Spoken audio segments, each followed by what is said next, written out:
최근 중국에서 인기를 얻기 위한 방법이 하나가 있다는데요. 바로 한국에 대해서 괴소문을 퍼뜨리는 일이라고 합니다. 한국에 가본 적도 없고 가볼 수도 없는 사람들은 그저 자신들의 힘든 삶을 위로받고 싶은 것인지 한국에 대해서 깎아내리는 듯한 게시물들을 즐겨 읽고 그런 성향의 개인방송 BJ를 찾아서 애청한다고 하는데요. 중국의 최대 인터넷 포털 사이트인 바이두에 한국의 충격적인 물가라며 정성스레 게시된 글이 화제가 되었습니다. 이 게시글의 댓글창에는 여전히 많은 중국인들이 중국의 선전방송을 철석같이 믿고 있고 한국은 가난한 나라쯤으로 생각하고 있다는 것을 보여주고 있습니다. 그러면서 객관적인 데이터를 제시한다고 해도 믿지 못하겠다는 댓글들이 달려 있습니다. 중국에서는 그동안 한국의 물가는 너무 비싸서 사람들이 고기를 먹는 것은 꿈도 못 꾼다는 식의 선전방송을 해왔던 터라 객관적인 자료가 있음에도 불구하고 조작이라며 믿지 않는 사람들도 있는데요. 잘못된 선전이 얼마나 무서운지 알 수 있는 대목입니다. 정말 한국에서는 김치만 먹는 걸까요? 한국 생활의 전체적인 모습과 물가 수준을 진심으로 이해해주세요. 라는 제목으로 게시된 이 글의 내용과 댓글 반응 살펴보겠습니다. 한국의 음식 문화는 매우 풍부하고 다양하며 김치, 바비큐 외에도 비빔밥, 프라이드 치킨, 볶음면, 냉면 등이 있습니다. 게다가 한국의 음식 문화도 건강에 큰 관심을 두고 있어 야채와 해산물을 즐겨 먹는 한국인이 많습니다. 때문에 한국인이 식탁에 고기를 올리지 않는 것은 결코 비싼 물가 때문이 아닙니다. 그들은 고기를 먹지 않는다고 해서 자존심 상해하지 않습니다. 그들이 원하면 언제든지 고기를 먹을 수 있기 때문에 중국과 분명하게 다릅니다. 한국의 주거 환경은 매우 좋으며 아파트와 주택은 매우 현대적이고 편안합니다. 한국의 아파트는 일반적으로 24시간 보안 및 관리 서비스를 제공하며 수영장, 체육관, 세탁실 등 완벽한 시설을 갖추고 있습니다. 또한 한국의 주택은 환경 친화적이고 에너지 효율이 매우 높으며 많은 주택에는 태양광 패널과 에너지 절약 장치가 설치되어 있어 에너지를 절약하고 오염을 줄이는 데 도움이 됩니다. 일반 호텔의 가격은 일반적으로 4만 원, 고급 호텔의 가격은 일반적으로 20만 원 이상입니다. 일반적인 중국인의 한 달 주거비를 뛰어넘는 금액이 한국에서는 하룻밤에 소비되기도 합니다. 한국은 높은 생활 수준, 현대적인 도시, 잘 발달된 대중교통을 갖춘 고도로 발전된 국가입니다. 지하철, 버스, 택시가 매우 편리하고 안전합니다. 한국의 지하철 시스템은 도시 전체를 운행하며 요금은 매우 저렴합니다. 한국에서 정상적인 근로를 하는 사람들은 교통비에 대해서 부담을 느끼지 않을 만큼 저렴하고 합리적입니다. 게다가 한국 버스도 자주 운행되고 가격도 저렴하고 어디든 쉽게 갈 수 있고 밤늦게 여행하더라도 버스를 탈 수 있어 매우 편리합니다. 위 내용을 읽고 한국의 소비량이 너무 높다는 사실에 많은 분들이 충격을 받으실 수도 있는데 한국에 살면서 정말 그렇게 높은 물가를 감당할 수 있을까 의문을 갖는 사람도 있겠죠? 그러나 한국의 소득 수준을 잊지 마십시오. 2023년 대한민국 최저임금은 시간당 9,620원이며 월 208시간 근무 기준 월 최저임금은 201만 580원이 됩니다. 최저임금 기준은 사업장의 근로자가 한 명인 경우에도 고용주가 법을 준수하도록 강제하는 법적 요구사항으로 이 기준이 적용됩니다. 사용자가 최저임금 기준을 지키지 않을 경우 법률에 따라 3년 이하의 징역 또는 2천만 원 이하의 벌금에 처해지기 때문에 최저임금법을 어기는 고용주는 아무도 없습니다. 최저임금보다 급여가 적다면 애초에 지원자가 없을 뿐만 아니라 고용을 위한 게시물도 작성할 수 없도록 되어 있습니다. 위의 분석을 읽으신 후 한국의 생활 수준에 대해 더 잘 이해하셨나요? 대한민국은 참으로 살기 좋은 나라입니다.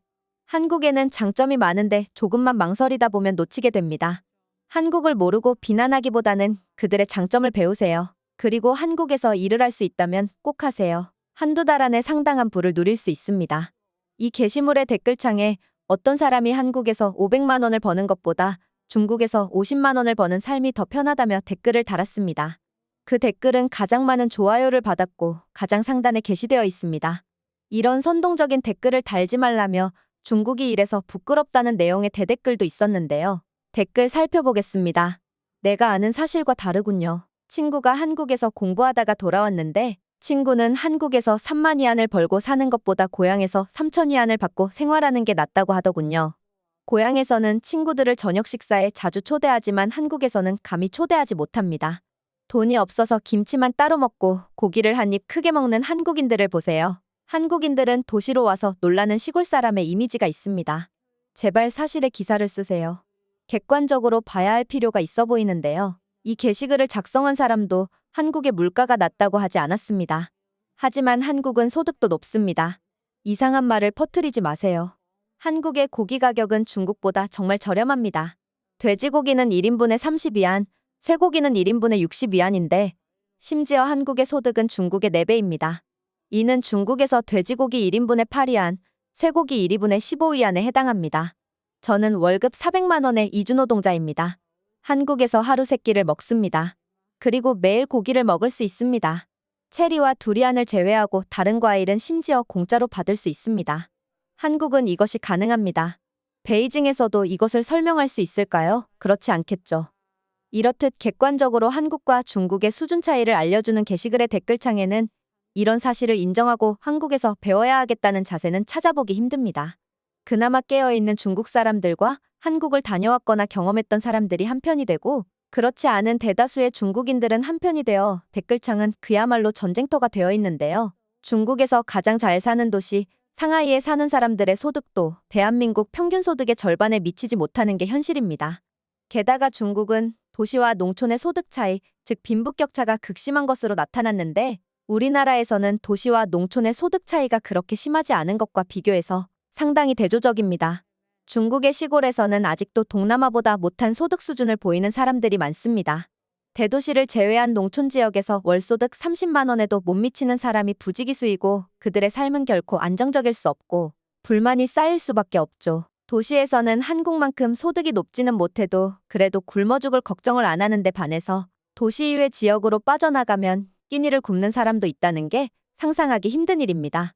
때문에 이런 빈부격차에 좌절감을 겪는 사람들, 불만을 가지는 사람들이 많고 중국 정부는 이런 불만사항을 방치해두고 싶어 하지 않습니다. 어떻게든 농촌의 소득 수준을 높여주기 위한 자구책들을 강구하고 있지만 쉽게 소득이 올라가지 않고 오히려 도시와 소득이 더 벌어지는 악순환이 이어지고 있습니다. 중국에서는 이런 빈부격차에 대한 근본적인 노력보다는 일단은 불만을 좀 잠재워야겠다는 생각을 하고 있나 본데요. 그래서 농촌 사람들의 불만 해소 목적으로 옆나라 한국도 1인당 GDP가 높다고 하지만 그 실상을 보면 가난하고 힘들고 어지러운 삶은 살아가고 있다고 관심사를 돌려서 중국 공산당에 대한 반감을 줄이려는데 힘쓰고 있습니다. 때문에 인터넷에 올라오는 수많은 게시글들을 검열해서 당의 의지와 다른 게시글이 있으면 즉각 검열되어 삭제당하는 조치가 이루어지는 등 상당히 보수적인 인터넷 문화가 자리 잡기도 했죠. TV 프로그램에서도 한국은 살기 어려운 나라로 묘사되니 한국을 잘 모르는 사람들은 공산당이 생각하는 그 사상이 자연스럽게 주입되는 것도 문제이기도 합니다. 그렇기 때문에 TV에서 봤었던 선전을 목적으로 한 내용과 인터넷에 올라온 사실들과의 괴리감에 혼란이 오지만 인터넷에 올라온 사실적인 내용을 믿게 된다면 자신이 믿고 있었던 세계가 무너지는 것과 같으니 차라리 한국은 못 사는 나라라고 생각하는 게 그들 입장에서는 더 마음이 편할 테니까요. 때문에 사드 이후 한국 여행을 제한하고 있는 중국이 아직까지도 한국에 대한 여행 제한을 풀어주지 않고 있는 이유도 몇 년 사이 한국이 정말 못 사는 나라라고 강하게 선전을 했는데 한국에 다녀오는 사람이 많아질수록 그 선전의 효과가 줄어들 수도 있다는 우려가 한몫하고 있지 않나라는 해석도 일각에서 나오고 있으니 말이죠. 오늘의 영상은 여기까지입니다. 다음에도 좋은 영상으로 찾아뵙겠습니다. 감사합니다.